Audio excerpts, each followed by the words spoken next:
प्राचीन काल से देखा गया है, यही प्रेम का पलड़ा सदैव भारी होता है। और प्रेम का पलड़ा भारी होता है, इसलिए भगवान वो प्रेम का पलड़ा भारी होने के कारण भगवान अपना सब नियम कानून तोड़ करके भी भक्त की बात मानते।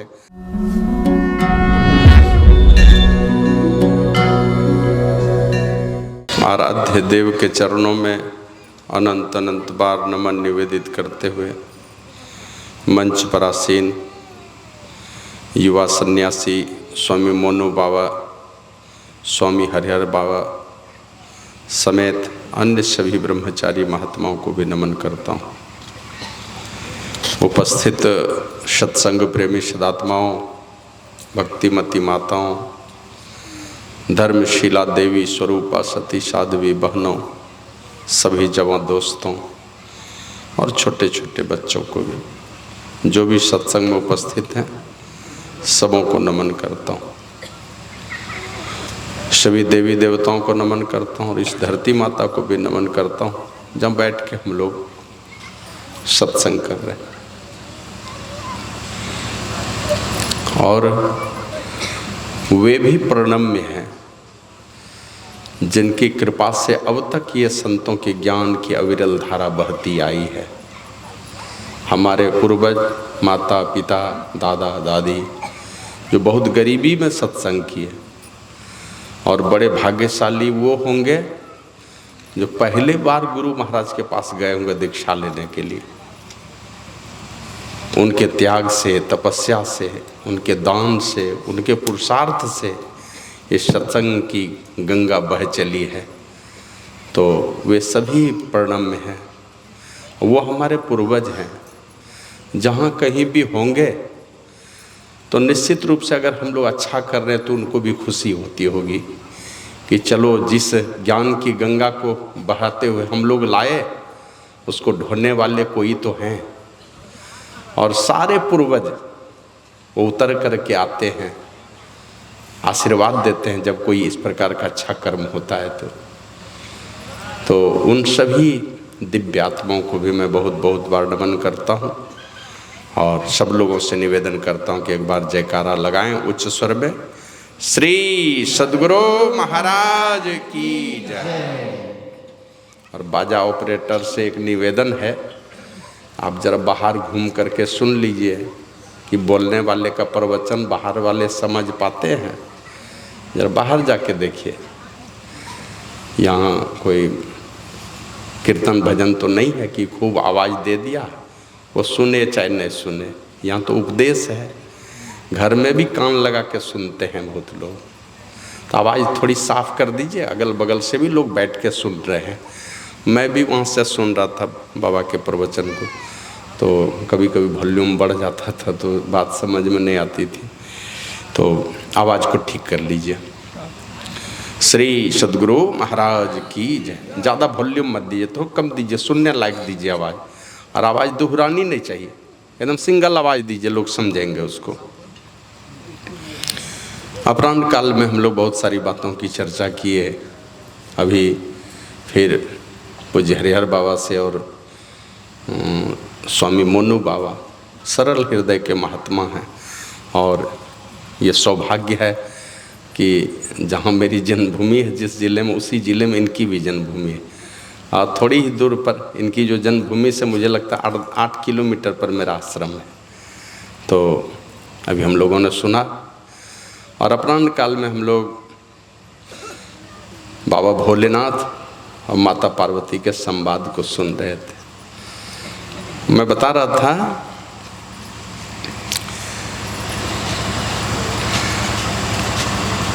कि जिन हरि भगति हृदय नहीं आनी, हरि भक्ति को जिन्होंने अपने हृदय में नहीं लाया है ना, सुना। बहुत जगह देखते हैं ना, हमारे गुरु महाराज का एक इशारा था कि जब हम अपने रुपये पैसे खर्च करते हैं, कुछ समय का दान देते हैं, कुछ शरीर का उपयोग करते, जाके सेवा देते हैं, उसका रिजल्ट कुछ आना चाहिए। रिजल्ट माने उसका परिणाम कुछ हमारे सामने आना चाहिए। तो हम लोगों ने मान लीजिए 10 लाख खर्च किया, परिणाम क्या आया? कुछ लोगों ने ये संकल्प लिया कि नहीं कि आज से हम बढ़िया चरित्र से चलेंगे, खान पान की शुद्धि करेंगे। कहीं भी कोई आध्यात्मिक आयोजन हो कीजिए, लेकिन परिणाम उसका यही है कि कल तक हम गलत रास्ते पर चल रहे थे, आज से कुछ अच्छे रास्ते पर चलने का कुछ संकल्प लिए कि नहीं लिए। देखेंगे फलना जगह आए थे, भागवत हुआ, खूब एकदम खूब बढ़िया बोलता है, तो बोलता है 10-20 लाख खर्च किए, लेकिन कितने लोगों ने संकल्प लिया कि आज से दारू नहीं पिएंगे, तब इसका फल मिला, और नहीं तो इतना रुपया खर्च करके क्या हुआ। तो उसी प्रकार शंकर भगवान कहते हैं कि जिन हरि भगति हृदय नहीं आने, सुना आपने बहुत कुछ, अपने जीवन में नहीं उतारा। उस परमात्मा की भक्ति को, हमारे दुखों का हरण करने वाले जो परमात्मा हैं, उनकी भक्ति को आपने हृदय में नहीं धारण किया। और भक्ति को धारण करेंगे कब? शुरू में ही आया कि जिन हरि भगति, ये जिन्होंने हरि की कथा को सुना नहीं इन कानों से, तो श्रवण रंध्र ही भवन समाना। बार बार जा करके जब हम सुनते हैं, सुनने से बात समझ में आती। आया है रामचरितमानस में, जाने बिनु नहीं हो ही प्रतीति। जब तक सुनेंगे नहीं तो जानेंगे नहीं, और जब तक जानेंगे किन्हीं के विषय में नहीं तो प्रतीत नहीं होगा, आपको विश्वास नहीं हो सकता। इसलिए बार बार सुनते हैं, बार बार सुनते हैं, और सुनते सुनते गुरु महाराज महापुरुषों के विषय में सुनाते सुनाते सुनाते लोग और संतों के बीच कृपा को देखा, और गुरु महाराज की कृपा को बहुत निकट से देखा। हम लोगों ने, हमने खुद ही देखा अपने घर में। मेरे पिताजी एकदम गरीब आदमी, 10 कट्ठा जमीन, पिताजी को खाली दस्तखत करने जानते थे, लेकिन शुरुआती जवानी में दीक्षा लिए। और जब वो नहा करके बैठते थे एक कोने में, तो मैं माँ से पूछता था, हमारे यहाँ छेछा भाषा बोलते हैं, अंगिका भाषा, क्योंकि वो अंग क्षेत्र कहलाता है। तो माँ से मैं पूछता था, माँ बाबूजी की करे छे? तो वो बात समझ में नहीं थी। एकदम काले कलूटे, मैंने एकदम हंडी का वो पेंदा नहीं होता काला, उससे भी ज़्यादा काले हुए। वो धोती ओढ़ के बैठते थे कोने में जाके। मैं माँ से पूछता था, पिताजी क्या करते हैं? तो माँ भी नहीं बोल पाती, वो कहती थी सत्संग ले लच है, मैंने दीक्षा ली है, वो भी नहीं, दीक्षा लिए हैं ये नहीं बोलती थी, सत्संग ले लच। और उनके तप का प्रभाव यही हुआ, मेरी माँ सत्संगी बनी, मेरे बड़े भाई सत्संगी बने, बहुत गरीबी में पढ़ाई लिखाई करके टीचर बने, और मैं बड़ा बाबू बना, मेरी बहन एकदम गरीब घर में। हमने इतनी गरीब, महीना भर गेहूं का घाटा मिलता था खाने के लिए, वो भी मुंह में नहीं डाला जाता था, एक पीस सब्जी नहीं मिलती थी, एक महीने पर कभी अगर भात मिल जाए खाने के लिए। लेकिन धीरे धीरे परिणाम ऐसा हुआ, लाखों लुटाया उसी घर में, उस गरीब घर में पैदा होकर के। अभी शायद मुझे लगता है कि अपने ज़िले में वो सौभाग्य कम लोगों को मिला होगा जो मेरे इतना पैसा लुटाया होगा कोई सत्संग में। तो ये परिणाम है, उनके तप का प्रभाव है। और बहुत गरीबी, बहुत लाचारी देख करके उसी घर में ये परिणाम, हमने खुद उनके गुरु महाराज के चमत्कार को देखा। तो मैं कब दीक्षा ले लिया ये घर वाले को भी पता नहीं चला। और सन्यास लेने जिस दिन गया तो पूज्य बाबा का एक शिष्य मेरे बड़े भाई को फ़ोन कर दिया, हमको कहा कि भैया को बोले हैं कि नहीं? तो हमने कहा कि सन्यासी बनता है मेला लगाने के लिए क्या? मेला लगाने के लिए। लेकिन वो फ़ोन कर दिया तो सुबह सुबह पहुँचे। तो पूज्य बाबा कहते हैं कि देखी ले तोरा से बड़ा हो गलो, मैंने निकला सन्यास लेकर, वो पहुँचे हैं। तो कहते हैं कि तुमसे बड़ा हो गया, तो रो पड़े वो। लेकिन हमको दूसरी बात बोले कि तुम अपने को बड़ा नहीं समझ लेना।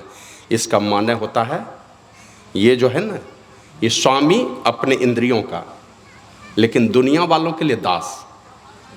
ये बात हो, दुनिया वालों के लिए दास, अपने लिए स्वामी, अपने इंद्रियों का स्वामी, ये सीख दिए थे।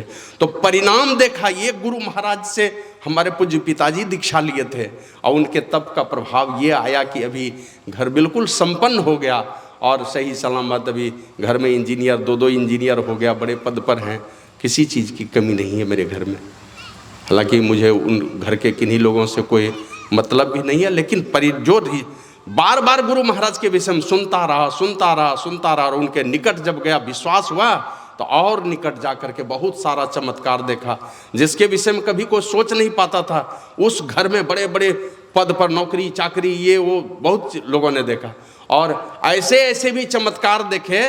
वो अभी जो चमत्कार देखा लोगों ने निकट से देखा है। हमारे क्षेत्र में एक सत्संगी हो गए, सत्संग का प्रोग्राम है गुरु महाराज का, रात में ही बेटा मर गया, रात में ही। अब घर वाले लोग कह रहे सत्संग कैंसिल करो, तो कहते हैं सत्संग कैंसिल होने वाला नहीं है। बोला घर में ये इकलौता बेटा मर गया, दूध मुहा बच्चा, और तुम सत्संग कैंसिल नहीं करोगे? कहा नहीं, सत्संग कैंसिल नहीं होगा, मेरा बेटा चला गया तो चला गया, हमारे गुरु महाराज मेरे घर पर आएंगे और सत्संग होगा मेरे घर पर।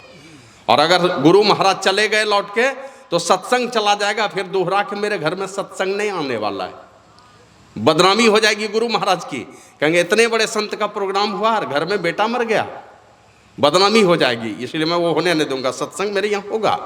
और सत्संग हुआ। सुबह सुबह जिसका बच्चा मर गया हो घर में, अब सोच सकते हैं कैसे कितना कठोर हृदय का होगा और गुरु के प्रति किस प्रकार का समर्पण होगा उसको। और कह रहे नहीं करेंगे कैंसिल, और सत्संग हुआ। गुरु महाराज पूछते हैं उस बच्चे के पिताजी से, क्या जी मर्डर, मंडल टाइटल था उनका, क्या जी मर्डर, बहुत पैसा खर्च हो गया, बड़ी उदास दिख रहे हो। तो बगल वाला रो करके कहता, हुजूर ये तो बड़ा दानी आदमी है, ये कंजूस नहीं है, बहुत पैसा खर्च करने वाला है। कहा मुंह लटका के क्यों बैठे हो? बोला हुजूर एक ही बेटा था, रात में ही मर गया है। तो गुरु महाराज वहाँ से उठे, एक भजन गवाए, राम नाम अमर नाम भजो भाई सोई, सोई सब धुन सब घट घट होई। उठे भजन गवा के बोले चलो। तो जैसे गए गुरु महाराज तो उनके साथ में कई शिष्य दौड़े हुए गए। कहते बच्चे का लाश कहाँ है? बोले हुजूर वही कोने में रात में ही कपड़ा लपेट के छोड़ दिया है। गए गुरु महाराज उनके निकट और कहते बच्चे की माँ कहाँ है? रात में डर से, अपने पति के डर से रो नहीं पाई थी, पति नहीं डांटा था, रोना नहीं, अगर रोएगी मेरा बेटा तो लौटने वाला नहीं है। और आप लोगों को भी मैं बतलाता हूँ, कभी भी एक बूंद आंसू अगर टपकाए, बिना आंसू टपकाए लोग रहता नहीं है। इस प्रकार ममता की बेड़ी में बंधा रहता है, जिनके अपने लोग जाते हैं तो रोते ही हैं, लेकिन आप अगर आंसू बहाइएगा तो और कठिन यातना मिलेगी उनको, मुक्ति नहीं होती है, और कष्ट मिलेगा उनको, और तड़पेगा वो। तो वह बच्चे की माँ रो नहीं पाई थी, जैसे बोले बच्चे की माँ कहाँ, तो दौड़ के आई और गुरु महाराज का चरण पकड़ करके लिपट गई और फुट फुट करके रोने लगी। तो गुरु महाराज कहते रोती है, उठाओ बच्चे को, उठाओ बच्चे को, उठाओ। उठाया गोद में बच्चे को, जाओ दूध पिलाओ बच्चे को, जाओ दूध पिलाओ।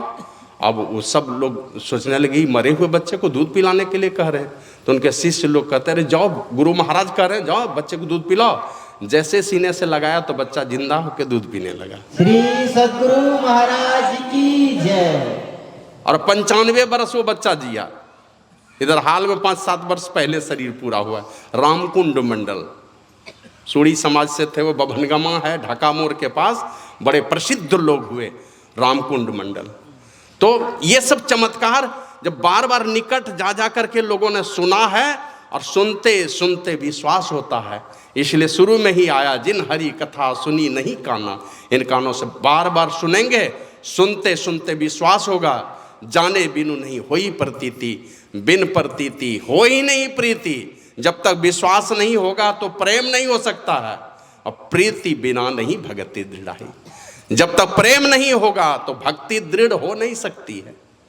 आप लोग जानते हैं ना कि जब भगवान श्री राम को लौटाने के लिए भरत जी गए थे, पिताजी का श्राद्ध कर लिए, लौटाने के लिए गए। अब लौटाने गए तो वहाँ पर यही कहा, भरत जी ने प्रस्ताव दिया कि भैया आप या तो ऐसा कीजिए, लक्ष्मण को भेज दीजिए राजा बना के, मुझे रख लीजिए अपनी सेवा में, नहीं तो आप लौट करके चलिए, पहले आप संभालिए। और आपसे ये गलती हुई है। और गलती क्या हुई है? कहा कि भैया ये बताइए रघुकुल की रीति क्या है? का रघुकुल रीति सदा चली आई, प्राण जाई पर वचन ना जाई। तो ये बताइए मेरे पिताजी ने माँ को कितने वचन दिए? 2 वचन। पहला वचन यही था भरत को का राज टीका हो, राज तिलक हो उसका, मतलब वो सिंहासन पर बैठे। और दूसरी मांग थी मेरे माँ की, वो थी कि राम को 14 वर्ष का वनवास मिले। तो पहली जो मांग है भरत का राज टीका हो, तो आप बड़े भाई हैं, और पिताजी के चले जाने के बाद बाप का सारा बोझ उठाने वाला घर में कौन होता है? वो होता है बड़ा भाई, है ना। इसलिए पिता तुल्य कहा गया है कि आप मेरे बड़े भाई हैं, पिता की अनुपस्थिति में आप पिता हैं, तो आप मेरा राज तिलक करवाए। राज तिलक आप नहीं करवाए, और पहले अपना वाला मांग लेकर के चले आए पहले वन में। पहले मेरा राज तिलक करवाना चाहिए था, तो फंसाया ही भरत जी ने। ये तो संत पुरुष हैं, उनको पेच पाच दे करके, फेर फार दे करके किसी तरह बांधने की कोशिश की। आपने राज तिलक क्यों नहीं करवाया? तो राम जी को पता है, भरत है संत, बचपन से ही होनहार बिरबान के होत चिकने पात। आप लोग जानते हैं कि जब ये बात पता चल गया था प्रभु श्री राम को, जब तीनों माता गर्भवती हुई, माता कौशल्या, सुमित्रा और कैकेयी तीनों गर्भवती हुई, तो एक दिन माता अरुंधति आई थी अयोध्या में, राज दरबार में आई। अरुंधति को जानते होंगे, गुरु वशिष्ठ की धर्म पत्नी। वो गुरु माता आई राज दरबार में और आकर के पूछा पहले माता कौशल्या से, बेटी ये बताओ तुम गर्भ धारण कर चुकी हो, कैसा लगता है? तो वो लाज के मारे कुछ नहीं बोली, कहा माते मैं नहीं बोल पाऊंगी। वो लजाने लगी, कहा कि जाके कक्कू से पूछ लो, मैंने कैकेयी से पूछ लो, वही बताएगी कैसा लगता है, मुझे नहीं पता। तो सुमित्रा से जाके पूछा, कहा कि मैं भी नहीं बता पाऊंगी, जाकर के कक्कू से पूछ लो, मैंने कैकेयी से पूछ लो जाकर के, वही ज़्यादा बोलती है, उसी से पूछो। तो कैकेयी के पास जाकर के माता अरुंधति ने पूछा, पुत्री तुम गर्भ धारण कर चुकी हो, कैसा लगता है, मन में कैसा कैसा क्या क्या चल रहा है तुमको बताओ। तो कैकेयी झूठ नहीं बोली, वो सच बोली। कहा माते जब से हमने गर्भ धारण किया है ना, उस दिन से हमको ये राजमहल सब सूना लगने लगा, सब बेकार लगने लगा। कहा तब क्या करता है, जब से राजमहल का राज का सुख सब बेकार लगने लगा तो तुमको लगता क्या है, कैसा लगता है? कहा माते मुझे मन करता है क्या, ये जो बाल है ना इसमें बड़ का दूध लगा लूं और सब बाल को जटा बना लूं और तपस्या करके जंगल चली जाऊं, जोगिनी बन करके, तपस्विनी बन कर। ऐसा ही मन करता है जब से गर्भ में संतान आया है, जंगल भागने का मन करता है, ये बाल सब जट्टा बना लेने का मन करता है बड़ का दूध लगा के। तो गया सुमित्रा के पास और यही कह के गई माता अरुंधति, कहा कि निश्चित रूप से तुम्हारे कोख में कोई संत आ रहा है, इसीलिए तुम्हारे अंदर में कुछ नहीं सूझने, अच्छा नहीं लगने लगा। कहा कि संतान ही आ रहा है तुम्हारे कोख से संत रूप में, और वही भरत जी तो आए थे। और दूसरे माता सुमित्रा के पास जाकर के पूछा, बेटी कैसा लगता है? तो कहा कि माँ मुझे तो ऐसा लगता है कि कभी श्री सद्गुरु महाराज की जय, मुझे तो ऐसा लगता है कि मैं कभी दीदी कौशल्या की सेवा करूं, कभी मन करता सुमित्रा ये कैकेयी के पैर दबाऊं, ऐसा ही लगता है। तो माता अरुंधति कहते निश्चित रूप से तुम्हारे कोख में जो है ना दो संतान आ रहा है, और वो दोनों ही भगवान और संत का भक्ति ही होगा, ये माता अरुंधति ने कहा। और वही लक्ष्मण और शत्रुघ्न आए थे, लक्ष्मण हुआ राम की सेवा में रहने वाला और शत्रुघ्न भरत जी की सेवा में रहने वाला। तो अंदर से ही ये संस्कार पता चल गया था माँ को, मैंने संतान जब आता है तो कुछ न कुछ अच्छे संस्कार माता को पता चलने लगते हैं। फिर आगे बढ़ करके जब माता कौशल्या से पूछा तो कहा माते क्या बताऊं, जब से मैंने गर्भ धारण किया है मुझे बस यही लगता है जितने जीव हैं सबको मुक्ति मिल जाए, सबके जीवन में शांति आए, किसी को किसी प्रकार का दुख नहीं हो, यही सब भावना मेरे मन में आ रहा है। कहा निश्चित रूप से भगवान ही तुम्हारे कोख में आ रहा है, भगवान ही चाहता सारे जीवों का भला हो, सबका सब जीवों पर एक समान कृपा करना चाहते हैं। तो ये इन बातों का पता प्रभु श्री राम को भी चल चुका, जब जन्म हुआ बड़ा हुआ तो पता चल गया बचपन से ही कि संत स्वभाव के हैं। तो वही भरत जी कहते हैं भैया आप मेरा राज तिलक नहीं करवाए और आ गए पहले यहाँ पर। तो राम जी को पता था वह है संत, अगर हम राज तिलक करवाए उसका तो फंसाएगा हमको राजमहल में, और हमें तो जाना है, नहीं जाऊंगा तो माता कैकेयी को जो वचन दिया है उनके गुरु जी ने वचन दे दिया है कि तुम रहना यहीं पर, वो राम जी आएंगे तुम्हारे यहाँ, और वचन भी दिया था। तो शायद आप लोग जानते होंगे, यही कह करके मतंग मुनि गए थे माता सबरी को, सबरी तुम यहीं पर रहना, तुम्हारे चलते हमने बहुत बड़े कलंक अपने सर पर लिए हैं, मतंग मुनि को जानते हैं कि ना, बड़े कलंक लगे थे। माता सबरी को कोई पानी नहीं देता था पीने के लिए, कोई ऋषि मुनि बातें नहीं करना चाहते थे उससे। उसका कारण क्या था जानते हैं ना, कि जिस समय शादी हुई थी उसी समय ना भाग के गई थी। भाग के नहीं गई थी, उनके पति ने छोड़ दिया था जंगल में। लेकिन दुनिया वालों को ये सब कुछ नहीं दिखलाई पड़ता है, बस उसका तो काम ही है लोगों के विरुद्ध खाली उल्टी पुल्टी बातें बोलना। किसी भी तरह से चलेंगे, लोगों का काम ही है उल्टी पुल्टी बातें करना। देखिए खूब बढ़िया कमाइएगा खाइएगा, पता नहीं कहाँ से लूट के लाता है। नहीं कमाइएगा, देख लीजिए जवानी में घून लगा है, कुछ नहीं करता है, तो हर स्थिति में वो बोलेगा। तो माता सबरी को भी देख करके, एक दिन मैं पढ़ रहा था, एक आदमी पूछा कि भाई बड़े उदास लग रहे हो, क्या बात है? तो बोला भाई क्या बताओ, मेरे बगल में जो वो आदमी है ना, कुछ नहीं कमाता, ये एकदम बिना नील टिनोपाल वाला धोती नहीं पहनता है, एकदम चकाचक कपड़ा कहाँ से चलता है उसका पता नहीं। तो परेशान है दूसरे के चलते, अपने कमाना नहीं है, दूसरे का देख करके जलता है लोग। तो वही कहा कि बेटी तुम यहीं पर रहना, तुम्हारे चलते बड़े कलंक लगे हैं हमको, क्योंकि एक सयानी लड़की को कोई साधु अपने आश्रम में रख लिया, ये हिम्मत कोई नहीं कर सकता है। और मतंग मुनि जैसे महापुरुष ही इस प्रकार की हिम्मत कर सकते हैं। कहा कि जिस दिन प्रभु श्री राम तुम्हारी कुटिया में आएंगे पहली बार, सब ऋषि मुनि को छोड़ के तुम्हारी कुटिया में आएंगे, उसी दिन मेरा सारा कलंक धुल जाएगा, तुम यहीं पर रहना, जाना नहीं है तुमको। और वो भी अपने क्या कहते हैं, बाहर से तो बूढ़ी हो चुकी, वृद्धा हो चुकी, लेकिन भक्ति की पराकाष्ठा पर पहुंच करके इतनी खूबसूरत बनी हुई है, ये भगवान खोजते खोजते खोजते उसी की कुटिया में गए। और उनको क्या कहा, कह रघुपति भामिनी। कितना उम्र है, कितनी उम्र है उनकी? 11,000 वर्ष। 11,000 वर्ष की बुढ़िया को भगवान श्री राम कहते भामिनी। ये कोई 20, 30, 12, 15, 18, 20 वर्ष की लड़की रहे, उसको अगर सुंदरी कह दे तो कोई बात भी अच्छा लगेगा।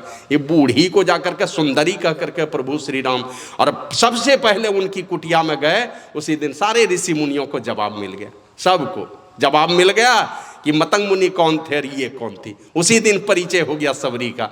तो ये वही भगवान श्री राम भरत को कहते हैं, अगर वो मैं राज तिलक करवा देता तो भरत अगर राजा बन जाता तो ये तुरंत कहेगा सारा पहले का सब कानून बंद, मतलब जो नियम कानून पास किया है, जो भी आदेश पारित हुआ है, सब आदेश मैं खारिज करता हूँ। राजा दशरथ के द्वारा पारित किए गए सभी आदेश को मैं खारिज करता हूँ।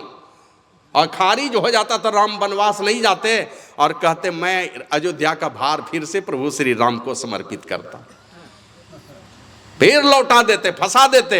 और फिर मतंग मुनि की बात सत्य नहीं हो पाती, उनको तो मतंग मुनि कह करके गए, तो संत वचन पलटे नहीं, पलट जाए ब्रह्मांड। ये ब्रह्मांड पलट सकता है लेकिन संत का वचन नहीं पलट सकता है। तो वो बात पूरी करने के लिए जाना है। जय विजय से क्या कहते हैं, जय विजय जो रावण और कुंभकर्ण बन करके आए थे, तो वहां तो बात मिली हुई है कि मैं ही जाऊंगा उद्धार करने के लिए, जय विजय का भी उद्धार करना है। फिर माता सबरी को वचन दे करके मतंग मुनि गए, उस बात को पूरी करनी है। शरभंग ऋषि की सारी हड्डियां सूख चुकी हैं, सूखे पत्ते खा खा करके मेरे दर्शन की लालसा में, उनको भी दर्शन देना है। इस प्रकार बहुत सारे काम करने थे जीवन में, धर्म की स्थापना करनी थी, ये कह करके वो भागे जल्दी से। अगर भरत के आने के पहले मैं नहीं गया तो भरत हमको जाने नहीं देगा, फिर फंसा देगा। तो वही कहा कि भरत मुझे बातों के जाल में मत फंसाओ, धर्म संकट में मत फंसाओ, लौट करके तुम जाओ, पिताजी की बात झूठी नहीं हो, मुझे रहना पड़ेगा। तो इसी प्रकार तर्क वितर्क चल रहा था। अंतिम में देखा कि भरत ऐसा तर्क देता है कि राम जी, लगता है कि राम जी हार जाएंगे। राम जी भी ऐसा तर्क देते थे, कहते थे ये मैं लौट करके नहीं जाने वाला, नहीं तो पिता की बात झूठी हो जाएगी तो पिताजी नरक में चले जाएंगे, इसलिए उनकी भी बात सत्य होनी चाहिए। अंतिम में जब राजा जनक को दिया गया विचार देने के लिए, तो राजा जनक ने यही कहा था, हे राम, सदैव देखा गया है और प्राचीन काल से देखा गया है, यही प्रेम का पलड़ा सदैव भारी होता है। और प्रेम का पलड़ा भारी होता है, इसलिए भगवान वो प्रेम का पलड़ा भारी होने के कारण भगवान अपना सब नियम कानून तोड़ करके भी भक्त की बात मानते हैं। प्रेम का पलड़ा हमेशा भारी है। इस हिसाब से आज के बाद इस धरती पर भरत जैसा कोई भाई आएगा कि नहीं आएगा अपने बड़े भाई के लिए इतनी बड़ी कुर्बानी देने के लिए? कोई भाई ऐसा आएगा छोटा भाई कि नहीं, पता नहीं। अभी तो देखते हैं, मैं एसडीओ कोर्ट में पेशकार था, आधा कट्ठा जमीन के लिए, 5 इंच जमीन के लिए भाई भाई से केस लड़ता था। और ये कैसा, ये चारों भाई है, चारों भाई ने फुटबॉल बना दिया अयोध्या के सिंहासन को। और वही कहा आज के बाद इस धरती पर भरत जैसा भाई, कोई छोटा भाई आएगा कि नहीं आएगा अपने बड़े भाई के लिए इस प्रकार माना त्याग करने वाला, जान लुटाने वाला, कुछ भी कर लेने वाला। अब सोच सकते हैं जिस माँ ने जन्म दिया उस माँ को कह दिया, क्या क्या नहीं कहा, और कहा तेरे जी पर कीड़े क्यों नहीं पड़ गए जिस समय तुमने राम जी को वनवास दिया। तो अपनी माँ को, सौतेले भाई के लिए अपनी माँ को इतनी बड़ी सजा देने, और 14 वर्षों तक माँ नहीं कहा उसको। तो कहा इस हिसाब से भरत का पलड़ा भारी है, भरत जैसा चाहता वैसा होना चाहिए।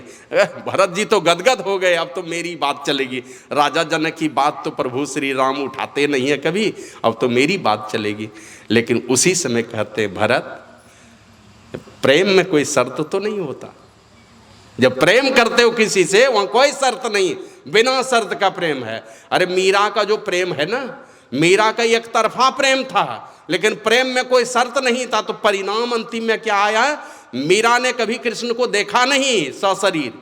ये तो मीराबाई तो कलयुग में हुई, और कृष्ण भगवान तो द्वापर में हुए हैं। कभी आमना सामना नहीं है सशरीर, लेकिन वो मीरा कृष्ण में ही समा गई।